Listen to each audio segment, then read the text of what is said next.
Well, hello everyone, welcome back to Final Fantasy XIV Story Mode on PlayFrame, and one more little side story.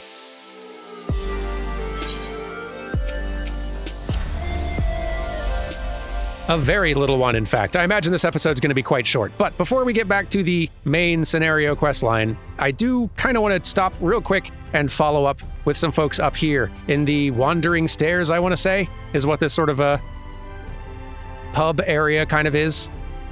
It's a pretty nice pub. Very spacious. Anyway, yeah, there's one follow-up quest out here that I feel like needs doing. It's important. So, Glennard, how goes? Been a bit. Glennard is overjoyed to welcome the conquering hero's return. A thank you.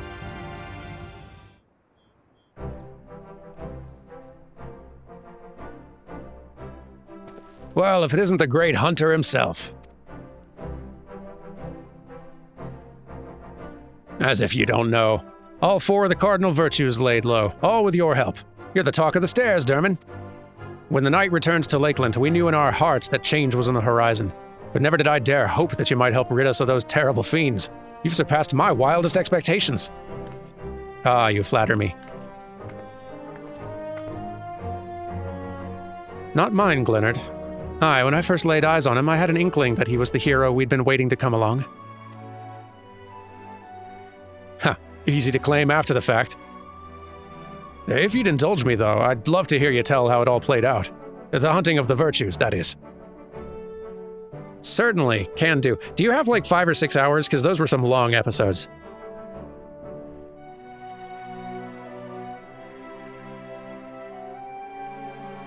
My word, there's so much more to it than I realized. And there I thought you'd only had to track down the bloody things.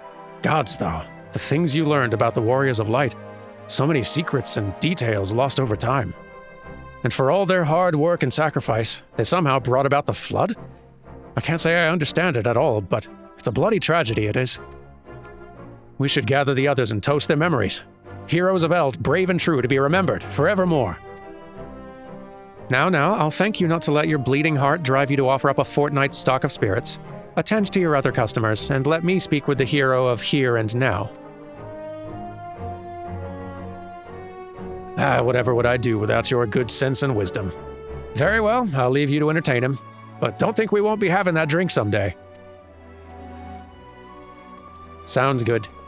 Good to see you. Derman, I must thank you for sharing with us such incredible tales. 'Tis only right that I repay you in kind.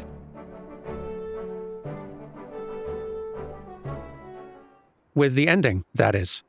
With the story of the true villain who towers above the virtues. The devil more deserving of death than any that yet lingers in this world. If your curiosity has been piqued, then meet with me atop the balcony overlooking the crystalline mean. I'll be waiting there until you do. Well, you're lucky I chose to do this quest today. Or you would have needed to bring a book or something. Anyway, Glennard, good to see you. I'm going to go remember where the crystalline mean is. Right! Up here.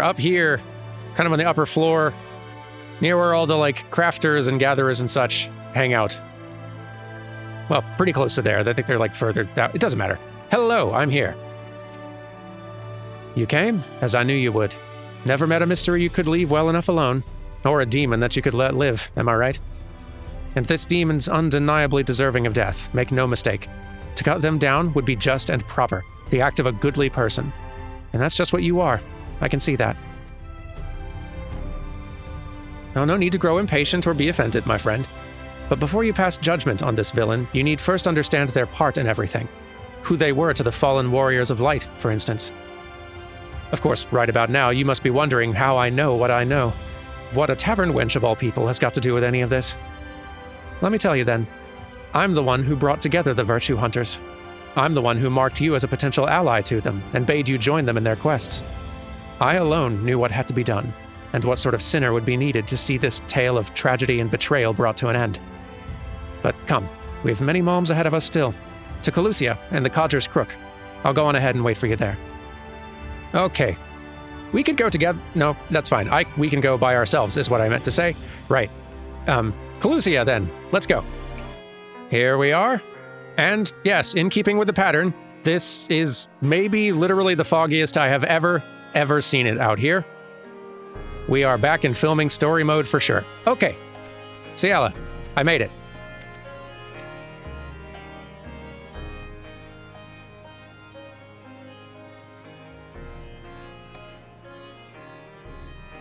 You are accustomed to life on the road, I see.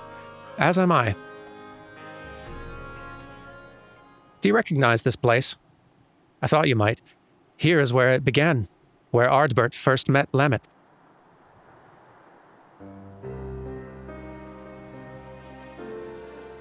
Still young and lacking in experience, but possessed of so much potential. Heroes in the making. Even then, the keen-eyed could see. They would only fulfill that promise much later, though, after joining with their other dear companions, Brandon and Rendoray.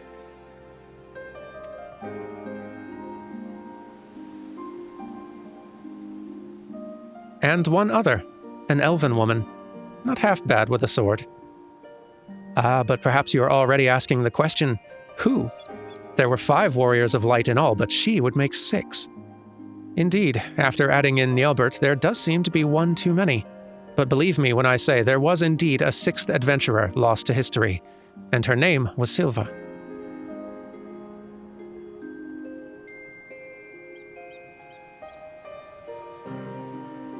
Though I doubt I need convince you of this truth. When you walked in the Virtue's memories, you saw her time and time again, did you not?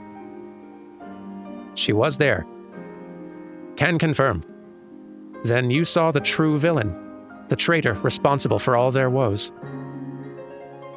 Let us continue the story elsewhere, to Amareng and the Fields of Amber. This is quite the history hike you are making me do, but that's okay.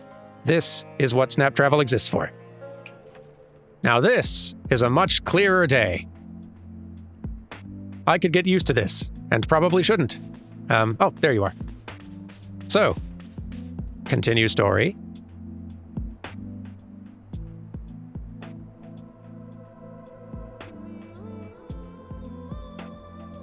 You saw the true villain's face in their memories, and I told you her name in Calusia. But what were her crimes, you ask? Hearken to my tale and you'll learn.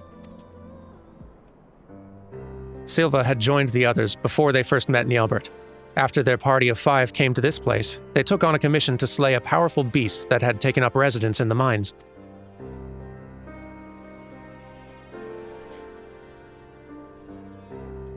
Said beast was believed to be the instigator of ever more terrible tremors, and so time was of the essence.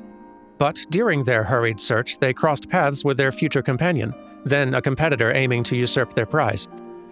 After another tremor triggered by the beast trapped them all underground, they had no choice but to work together to lay it low.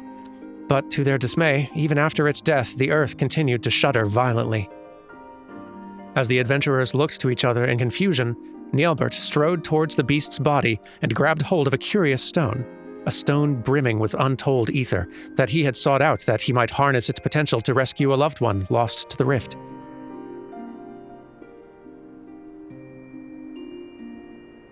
But so powerful was the stone that it warped the flow of the life stream. Its very existence was a threat. And so, when faced with the choice between one life and countless others, Nielbert wept and shattered the stone. He had held his comrade's salvation in his hand and cast it aside for the greater good. For his sacrifice, he was judged a hero, and in that instant, a warrior of light was born.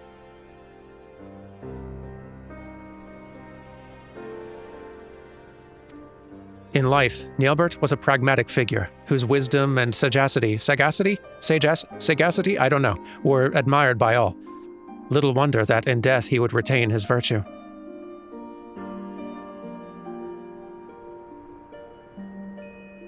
But as Nielbert mourned the friend he forever lost, the betrayer Silva looked on in silent contentment, for they had taken the first step on their path towards becoming heroes brave and true. His sacrifice had sparked the transformation. 'Twas fuel for the ritual to come. What ritual, you may wonder? Fear not, all will become clear in time. Come with me to Raktika, to the Satia swamps. We must retrace the steps as they were taken to understand the depth of her treachery. If you just wanted to go on a road trip, we could just go on a road trip. But I won't complain. It's kind of nice seeing all these places with all the shiny new lighting and shaders and whatnot. Here we go. A fine lahi to you. What even is this weather? What? Umbral wind? Give me a break. It's ridiculous out here, Ciela.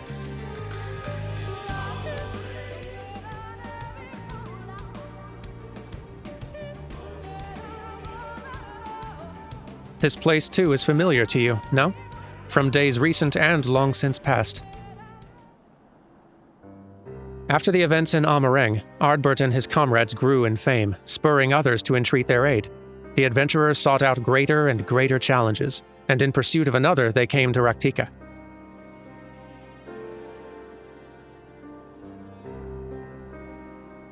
While here, the hunter Rendaray learned that the notorious mark, Balaam Keats, was near, and so, under cover of darkness, she slipped away from the others to slay the beast by herself. Like Neobert before, of course, you already know what her motive was. Balaam Keats had robbed her of her fellow hunters. Only vengeance would redress the balance. Moreover, she would not dare risk the lives of her new comrades, so terrified was she of the mere possibility that she might have to relive that terrible day. And so, she faced Balaam Keats alone, and would have surely died for it, had Ardbert and the others not arrived in time to help.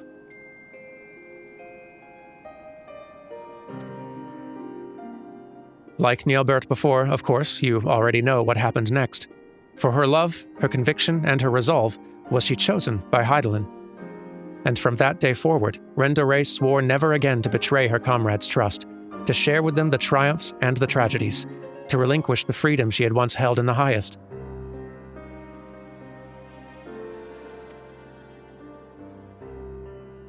The bravest, most courageous hunter that ever was. That moment would define what she became in life, and in death. Her sacrifice would hasten the transformation. 'Twas fuel for the ritual to come. The betrayer Silva looked on, yet more satisfied. They were oblivious to her machinations, unaware that they were dancing to her tune. Their journeys continued, and so must ours, to Ilmeg and Liagia.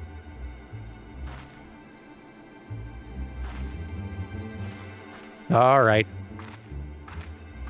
You will not have to twist my arm to get me back to that pretty place.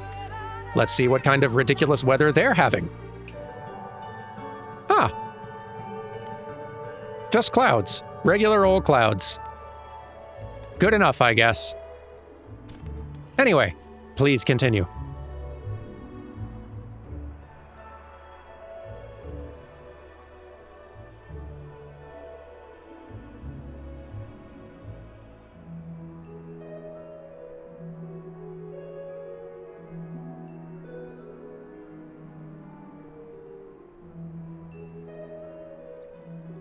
As beautiful now as it was then.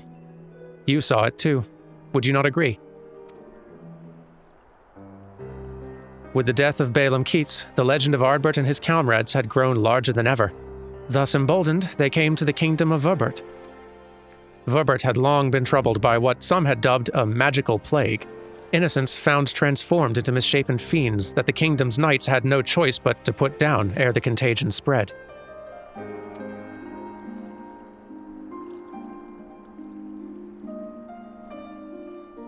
Brandon had been one such knight. In his youth, he had served the Princess Soldia faithfully, only to be cast out for a single mistake. Thus did he take to the road, where he met Ardbert and the others. Having grown stronger and wiser and more respected, Brandon felt it was time to return and redeem himself, and with the aid of his comrades he did just that. Todrick, the court mage, was unmasked as the mastermind of Volbert's misery, and by disgraced knight's blade was he brought to justice.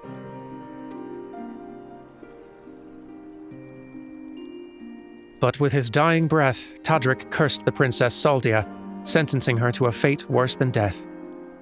At her behest did he raise up his blade and, for the sake of the kingdom, strike down his liege lady. With that single stroke, he forever changed, though nearly not in the way that was necessary. He stood at the precipice and almost forsook his compassion for unflinching judgment, but mercifully turned aside at the last.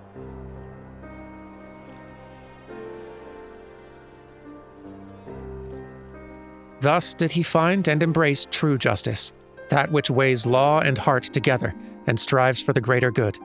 'Tis a long, difficult road from which many stray, settling for simpler moralities. But I would expect no less of the man who became Dikaiosani.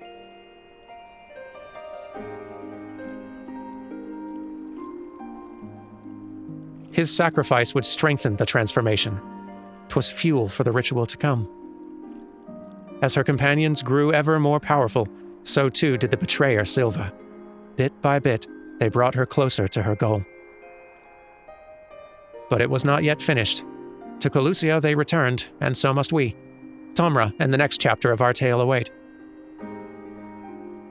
All right, well, we're running out of members of the team, though. We got to be getting pretty close to the end of the story, yes? Yes? I'll take that as a yes. Okay, back to Colusia. Beautiful, sunny Colusia. There are certain aspects of the light-bleached sky that I do miss. Not that much, but just a little bit. Slowly but surely, the adventurers were fulfilling their potential. Word of their deeds in Verbert spread like wildfire, and their legend grew ever larger. But for all their success, the fledgling heroes would be forced to endure more hardship and welcome more sacrifice.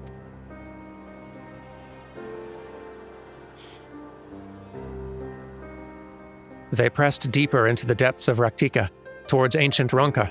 'Twas there that the dwarf Lamet came to a crossroads, for in claiming the magic she desperately desired, she would be forced to renounce something equally precious. Dwarves are a reclusive lot, wont to withdraw from the outside world that their many traditions might be preserved in isolation. When the stone blight began to spread, they chose to lock away the afflicted, and refused to seek outside help.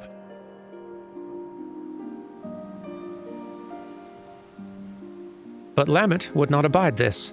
She vowed to save her ailing kin, her sister among them, even if it meant violating dwarven law. With her newfound power, she returned and cured the sick, and for this, she was banished by the Council of Elders. This came as no surprise, for she had made her peace with it long before. When she stood in that ancient ruin and called upon forgotten guardians to grant her forbidden knowledge, she knew then what the price would be. She had weighed her traditions and identity against the lives of those she loved, and made her choice, though it pained her terribly and in ways only a dwarf could understand, and Hydaelyn, it would seem.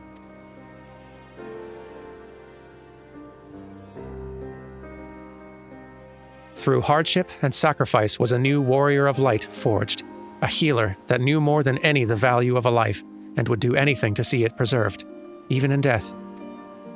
Her sacrifice would nearly complete the transformation. 'Twas fuel for the ritual to come. Very soon, then.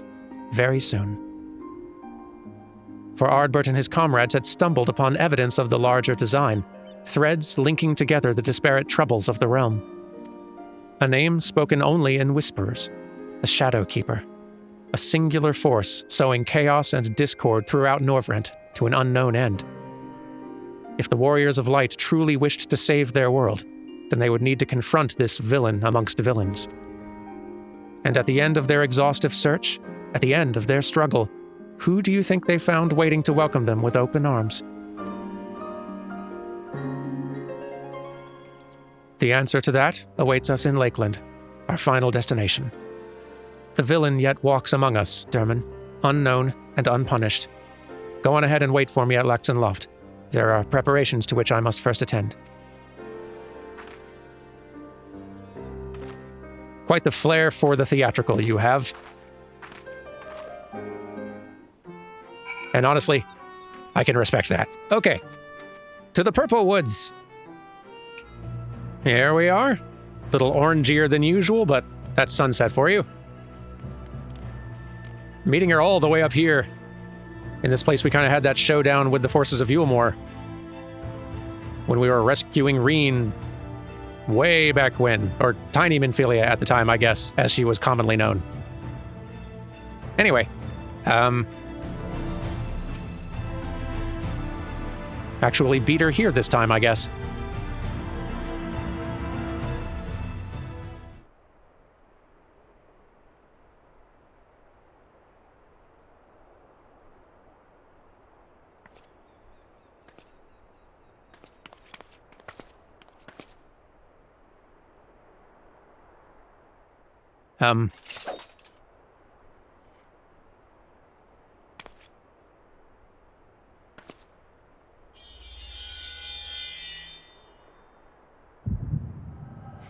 Nope. Just a minute.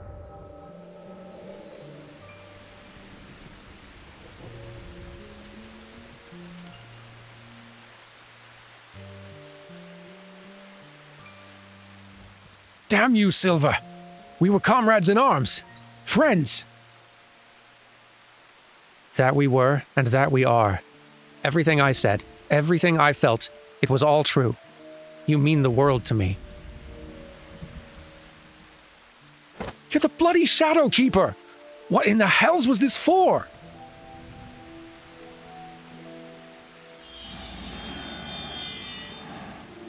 For you. For every one of you. To forge you into heroes worthy of her blessing, that she might choose you as her champions. A ruthless mage consumed by the pursuit of power to save his friend, no matter the cost. By his sacrifice, a warrior born. A mournful hunter, scarred by tragedy, resolved never again to trust in others. By her sacrifice, a warrior born. A disgraced knight who yearned to steal his heart in justice's name. By his sacrifice, a warrior born. A troubled healer torn between tradition and love. By her sacrifice, a warrior born.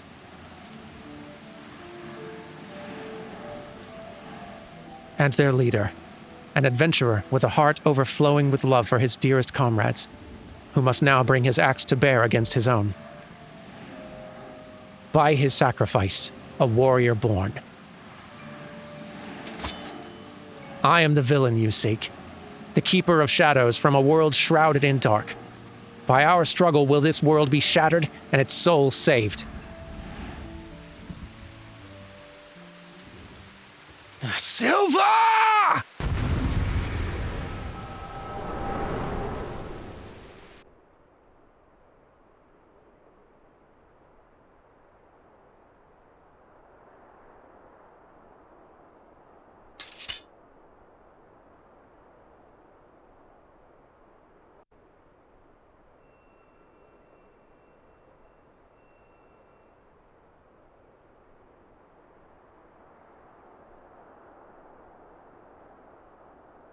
Saw it all, did you?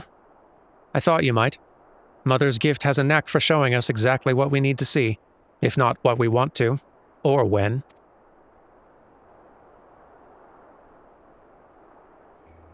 They knew me as Silva, but my real name, it doesn't matter.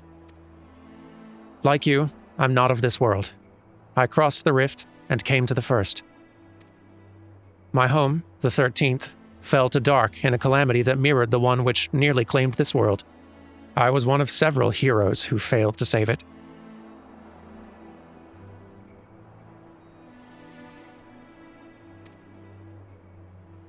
The boy, Unukul Hai, I've glimpsed him in your memories. He was a friend. Like him, I heeded the words of the Asians, and, that I might redress the balance, I chose to come here and hasten a rejoining of worlds. A shard subsumed by dark demands a mirror of blinding light. Primordial forces will strive to achieve equilibrium, but there was a solution. A single solution, I believed. Were a flood of light to consume this shard in its entirety, it would be of no use. The Asians made it clear it must be brought to the brink, but no further. The task was difficult, but the plan simple. Souls predisposed to light, fledgling heroes in the making. I would bring together Ardbert and his comrades and groom them for a higher purpose.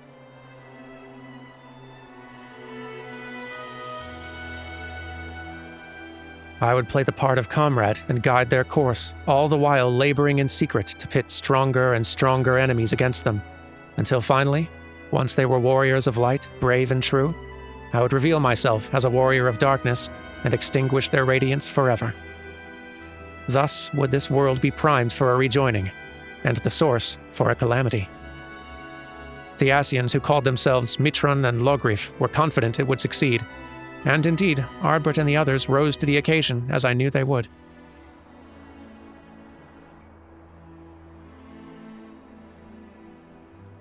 It was not to be. I had misjudged Ardbert. His comrades before him had made their sacrifices in turn, and as their mirror, I had grown stronger for it. Had he but embraced his role and struck me down, victory would have been mine. But Ardbert, dear Ardbert, would not forsake his heart. In the end, he chose mercy. He chose love, and I was undone.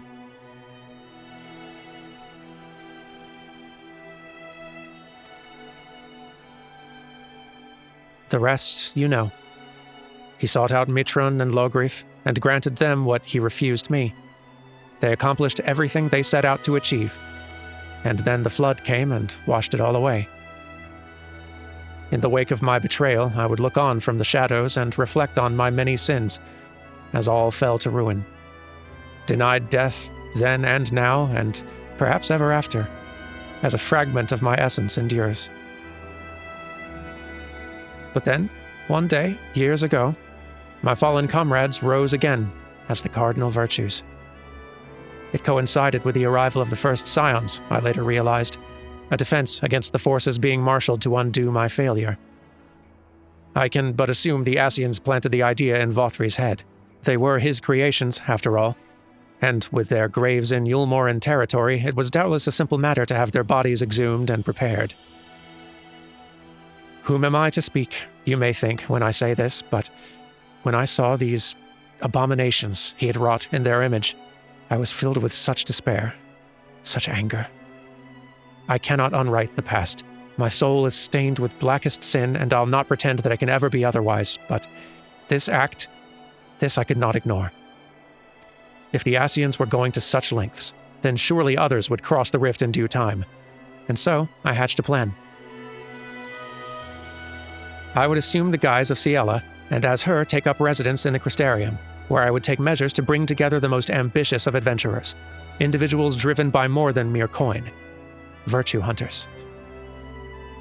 That way, when the enemy the Ascians feared more than any other came to the first, the stage would be set. They would join in the hunters' quests, and together unmake Vothri's simulacra, and lay their souls to rest once more. And so you did, Derman. The virtues are no more. But the one ultimately responsible for their creation, the devil who set them on their doomed path, lingers still. You know all there is to know of the heroes who saved this world. The truth I kept hidden in the shadows is yours, and there are no more secrets to share. And so, I ask you now to grant me that which Ardbert could not. Death.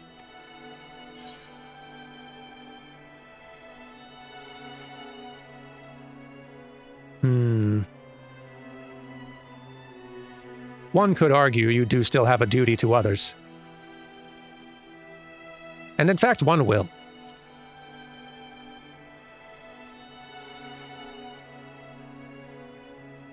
No, don't do this. Don't you spare me like he did. How can you stand there and say I deserve to live, knowing everything I did, the lives I destroyed, the chaos I wrought? The Warden's pale in comparison. Surely there's no greater villain than the Shadowkeeper. Which is why you must live to atone for your deeds. Death is no comfort to the living.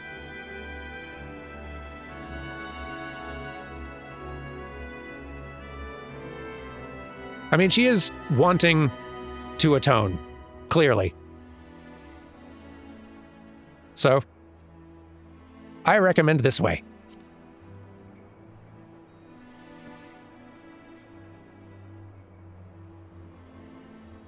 I should have expected a hero would say something like that. How does one even seek atonement? 'Tis an undiscovered country with no charts or stars to guide. How will I even know when I find it?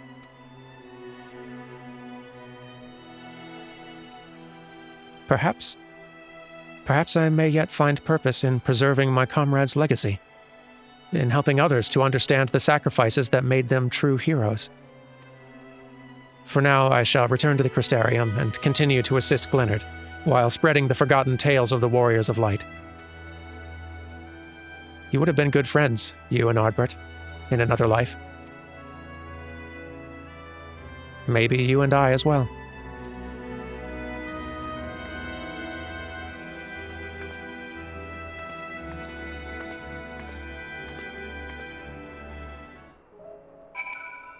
Well, that's a juicy extra bit of information.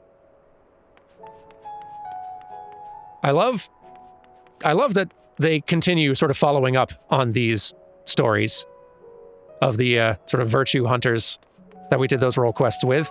And I also do kind of love that, I mean, this is optional. This is just a side quest that exists in the world, otherwise not really specifically labeled in any special way. So there are plenty of people playing this game who probably haven't stumbled upon this extra little bit of the story. And it's a pretty good bit, I think. Anyway, we've got a Crystarium to get back to. It's about time we wrapped up this extended field trip. And we're back. How are the drinks, Jot? Good enough, I'd wager. I tell you, I am not at all accustomed to wearing armor any longer. Simply moving about in it is enough to tax my strength. And fighting, ugh. Any one of Captain Lena's recruits could probably put me flat on my back. Fortunately, I needn't rely on my sword to spread the truth of my fallen comrades' deeds. Only words and the passage of time will see their legacy redeemed in the eyes of the people. Thank you for accompanying me on my journey of remembrance, Derman. May your deeds ever be remembered and celebrated, as all heroes deserve. Well put, and thank you. Well, there.